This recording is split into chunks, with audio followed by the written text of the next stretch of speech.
Good afternoon, everyone. Thanks so much for joining us. Today, we'll be presenting a topic that we've seen gain a lot of interest recently. And this topic today is titled Machine Learning for Smarter Software Testing. And we'll discuss how one company reduced test completion by up to 99%.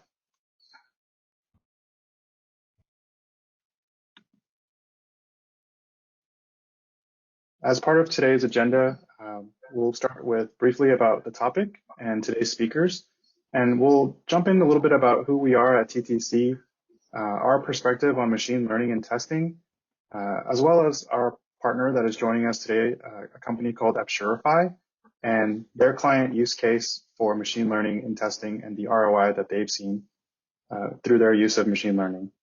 And followed by a brief Q&A section where we'll field questions and help answer as many any questions that you might have as best we can. So today's topic, machine learning is driving a wave of innovation across the software industry. This includes new testing tools and vendors promising radical change. Here we'll share what we're seeing, where we're seeing significant ROI, along with a client case study around how one client saved significant time and money. A little bit about today's speakers. Nate Custer, a senior manager at TTC. Nate has extensive experience as a systems architect, a QA automation lead, and applications developer. Nate is just passionate about helping teams deliver quality software.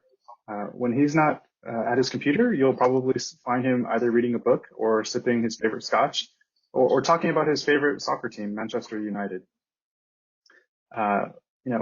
Joining us as well is Johnston Harris. Johnston is the CEO and co-founder at Appsurify. Johnston brings over 10 years of experience in the software assurance space, having worked at organizations such as Appsure, Cloudistics, and Adobe. Johnston is passionate about helping organizations increase their software testing efficiency through the use of impact analysis and by only running the automated tests that are related to the code changes to save development time and overall costs. And before we begin, just wanted to touch on a little bit about TTC and who we are. This might provide some perspective as to where we've gathered our knowledge from over the years. So TTC, we were founded in New Zealand in 2004, and today with over 300 employees across the globe. We are the leader in software testing and quality assurance with proven methodologies, tools, and templates. Now, as you can see here, over the years, we've won numerous awards and certifications. In terms of what we do and some of the services that we provide, our primary services include testing as a service, particularly in the areas of enabling test automation, digital transformation, and implementing Agile and DevOps programs, leveraging the latest emerging technologies to help our clients improve their efficiency and reduce overall testing costs.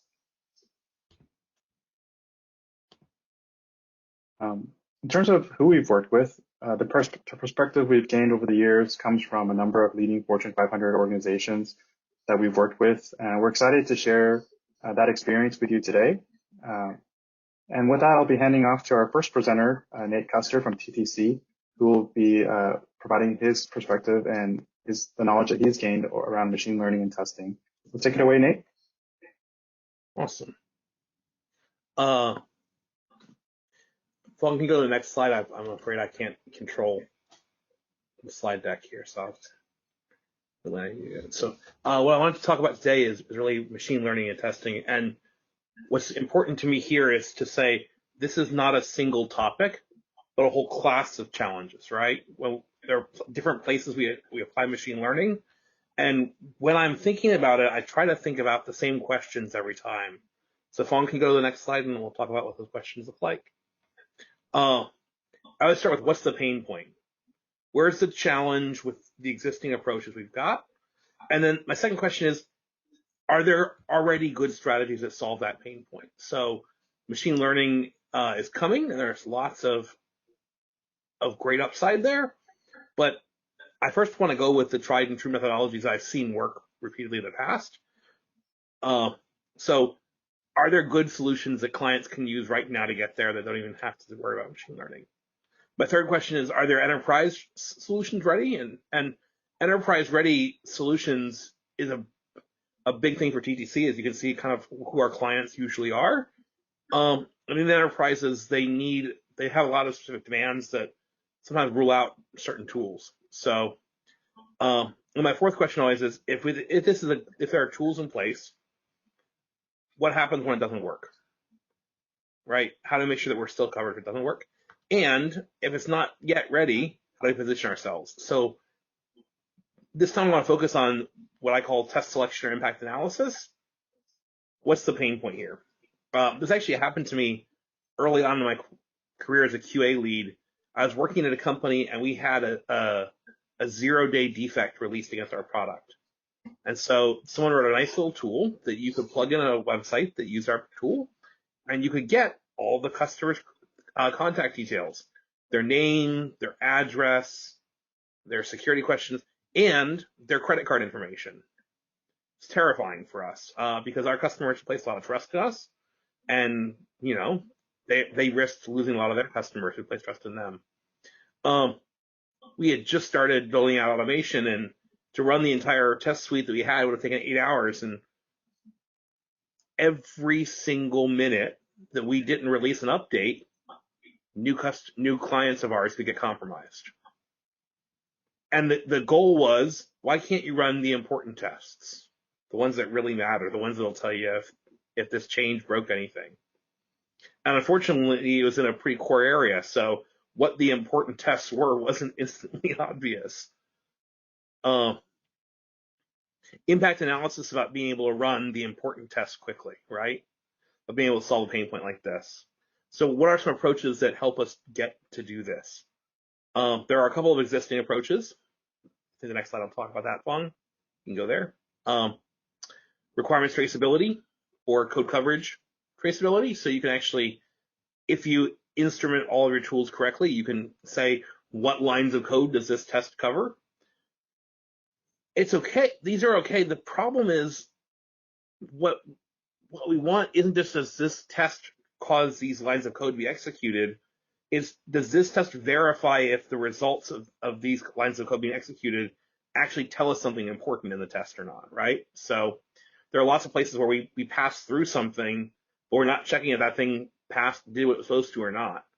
We're just kind of passing through it to do our setup for some other bit of software test.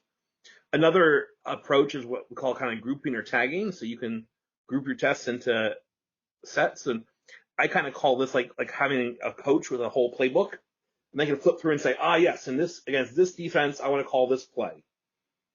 And that's great as long as you've anticipated all the right plays to call in advance. And the problem is, especially as you're trying to run more and more frequently and apply this, every single commit is a different context and requires a different play to be called. So, I mean, if you think about how football teams practice, for example, the coach has done analysis and says, these are the plays I want to make sure you guys know for next week's game, right? That requires a lot of upfront analysis, and sometimes you get in situations where there's no good play to be called, right? The defense is doing something different than we anticipated. You have to wait till halftime to show everyone what the new plays are. The ML tools allow us to kind of dynamically call a new play every time, and I think that's really opportunistic. The other is what I call the phased run approach. What if you just had different lists? Could you do things at different times? There's some opportunities here, but again, you've always got a finite series of phased runs that you've designed, and an infinite complexity in terms of what you could change in your product, which makes all of these techniques, while improvements and good ideas, not enough in my mind. So are there good ML solutions that solve this problem, and are they enterprise ready? We think so, and so we're talking about one of them today. Can you go to the next slide, and we'll kind of show you some of the details. We're seeing large enterprises like Facebook and Google and Microsoft implement these kinds of tools internally. Facebook published a white paper, and they're able to get to ensure that 98% of the time that if there's a failing test for a commit, that they trigger it while running less than 50% of their overall tests. And that gives them back actually 30% developer time, where developers were kind of sitting there waiting for the test to run, and they get faster results. We actually piloted a commercial tool, Test Brain from Appsurify, and we saw really, really fast improvements too. So we do think there are opportunities there for that, for sure. I'm going to get to the questions of what happens, like what if it doesn't work? That's a great question I want to ask Johnston about, and I think he's got a great answer for that in our question time. But that's it. So I want to hand it to Johnston to talk a little bit about Appsurify, how it works, and what they're seeing for clients. So, Johnston, it's all yours. Great. Thanks, Nate. Hi, everyone. I'm Johnston Harris. I'm CEO and co-founder of Appsurify. We built this product, started around 2017, right as Google and Facebook actually released that white paper. So we're already in development of that. So when they released the white paper of prioritized testing, only run the subset of tests, we basically took that as market validation that this big company has built this tool, but what we've been able to do is basically build it for everyone to enjoy as well. Because when these companies are transitioning from manual testing or building out these big automation test suites, those tests build over time and start taking a very long time to complete. And in doing so, productivitors, basically developers and teams are left waiting for these results back before they can move forward. And that leads to delayed releases, lost productivity, and ultimately maybe later some defective product released in the code that was unseen. So we really started to tackle this issue on its head by leveraging machine learning for smarter software testing. Follow the next slide, please. So it's really simple. And it's really easy to understand because we plug right into the background of your existing test practices. We are set it and forget it solution.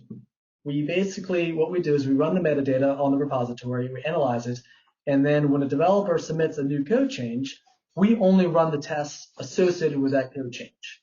So this big automation test suite that we see in some of our clients, like 1,000 automation tests, but the commit only changes a handful, 15 to 25 of them, we're able to determine just what 10 to 25 of those tests change and only running those tests, rather than the full 1,000 test suite case. So we save immediate time right out of the gate. We're seeing from our early clients, 99% reduction in time to test. So what that means is immediate feedback to each developer. And here's kind of a layout of how we kind of work. I like to kind of put this visual graphic. I'm not really a creative designer, but I did my best chance here. On the left, you see kind of regular test process as it exists today. You see basically 11 lines of code, and I'd like to say each one of those lines is a test set case. And about 8 of them are green. Well, 3 of them are red due to a developer changing an area of the code or a potential bug introduction. In the old days, or the way things are normally done, is that you have to run all 11 tests. And that can take an hour, that can take 5 hours, that can take a whole day, unknowing how big your test suite is. What we're able to do is we're able to determine which of those tests actually changed. And on the right, you see just running the areas that have changed. So rather than running 11 test cases, we're running 3. And we do so at a very big scale.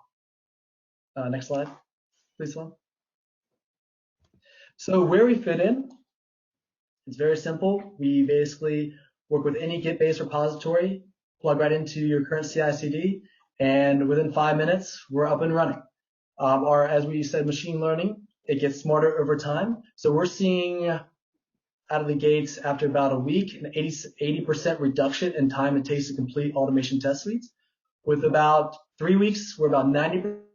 30 days and beyond, we're circling around 95% time to reduce those test suites. So we are set it and forget it solution. We work with your existing test processes as they already exist today. So like we like to say, you can always teach an old dog new tricks. So there's no changing for us. You just plug us right in. We're in the background, and suddenly developers, why am I getting my results back so fast?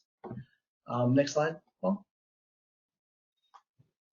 so a little market landscape and who else is out there. There's definitely some players that, quickening your automation test suites. Well, a lot of those players are basically saying rip and replace. Change your hard-earned automation tests on Selenium or Appium and migrate it to a low-code platform. We don't want to do that. We don't want you to scrap your hard-earned test cases. Your team dedicated time and resources to build up that hundreds of thousands of tests. We just want to make them go faster. We just want to be more efficient. And that's what we bring. By leveraging machine learning, we're able to determine just which tests changed and just running those, rather than the whole test suite. So developers get that feedback immediately. So we work with already existing test practices as they are today. You don't have to change anything. Next slide. So our bread and butter, our core value proposition is prioritized testing, is determining which areas we could change and just running the tests associated with those changes. We also bring more to the table than just that. We have advanced reporting. So when you are running those test suites, we are able to determine what failed, why they failed, how they failed. And QA teams love this because every morning they wake up and they don't really know why things failed. We are able to give them a comprehensive report of where to focus their testing on and why things failed. When quarantine, flaky builds. So, So when you're building up these big automation test suites, they tend to become unreliable. They break for no apparent reason. Browser fails, phone's off, whatnot. That could really distract the team in a lot of ways and waste a lot of hours of productivity chasing down rabbit holes where there's no bug actually there. So what we're able to determine is which tests failed for no apparent reason and quarantine them and passing the build and then raising a defect. So what that means is your team no longer gets distracted by tests that break for no apparent reason. So you can continue on knowing that these flaky builds are not burdening your team and distracting them. And then lastly, we also have alerts to risky areas of code changes. So if you're Netflix, we all love Netflix these days in the environment that we live in right now. Nobody wants the streaming service of Netflix to go down. That is sensitive code area that nobody wants to mess with. So that team, per se, could say, hey, that area of code is sensitive. We need to mark that as sensitive code, and any change to the streaming service, we want to be alerted about it. So that means that any change to that streaming service area application, the team is automatically notified so they can take proactive steps to make sure no issues happen. So here's really a real-life use case of our product in real life. Next one. So this environment, recent new client, 35 developers, about 3 commits per day, running 500 tests per commit. And each round of tests take about 35 minutes to complete. Well, you're doing 3 commits, 35 minutes, do some basic math. That's an hour and a half per developer lost per day, just waiting for those results to come back. So they just were waiting. And they're also testing on the cloud. And whether or not you're testing in the cloud, the more time spent on the cloud testing, the longer it takes, the more the price, the more expensive it gets. So when we applied, next thing, Paul. So what we were able to do is that in this 500 test suite environment, we're able to reduce it down to 100 per commit. Reduce a 35-minute time to complete down to 6 minutes. Ultimately bringing back over 50 hours per day, basically a whole nother worker per week, back to that 35-person team, only 35 people. And what that meant was an 80% difference after only 2 weeks of having us in their environment. Tremendous savings. And the next slide, you'll see that when we did some basic math of them, they came to us saying that you guys, Appsurify, by using TestBrain, you brought back basically an hour of productivity per team member. That's unheard of before, just using machine learning to make things go faster. And when we extrapolated that for the project, they're able to reduce the time it takes to complete, get releases out, and saving the team 8 weeks per year.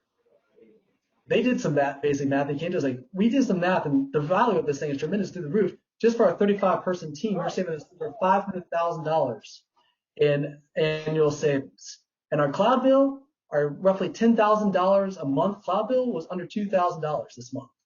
We did an 80% drop in their cloud bill just after 2 weeks. That's real tangible savings right in their pocket. So we're a pretty economical solution. And so when we signed the contract, we brought them a 4,000% return on investment. And they were pretty happy with that. That was a pretty easy and fun conversation to have. So Jonathan, if you don't mind, let me start with a couple questions, and then we can have some time to involve any of our listeners as well. So first one I highlighted when I talked about it, whenever I see an ARML tool, one of my questions is, well, what happens if it doesn't work? So what happens if you guys pick a subset of tests and you don't pick one that's important for a certain commit. What's going to happen? What's my risk like? Right. So actually, I get that question probably almost every conversation I have, and it's very easy. So what we're saying is run tests more frequently, get test results back faster. That's what we want to do. We're not saying don't run the full automation test suite. You just don't have to run it every time now. Now you can run it once a night, once a week, once a month. But now what we do is we focus on the most important tests to get the results back immediately, rather than having to wait for that test suite to complete. We're not for one of our big clients actually in healthcare, regulatory, it's definitely a requirement to make sure that test suites run. So what they're able to do, instead of having to run that 4 or 5 times a day, they're now running it once a week.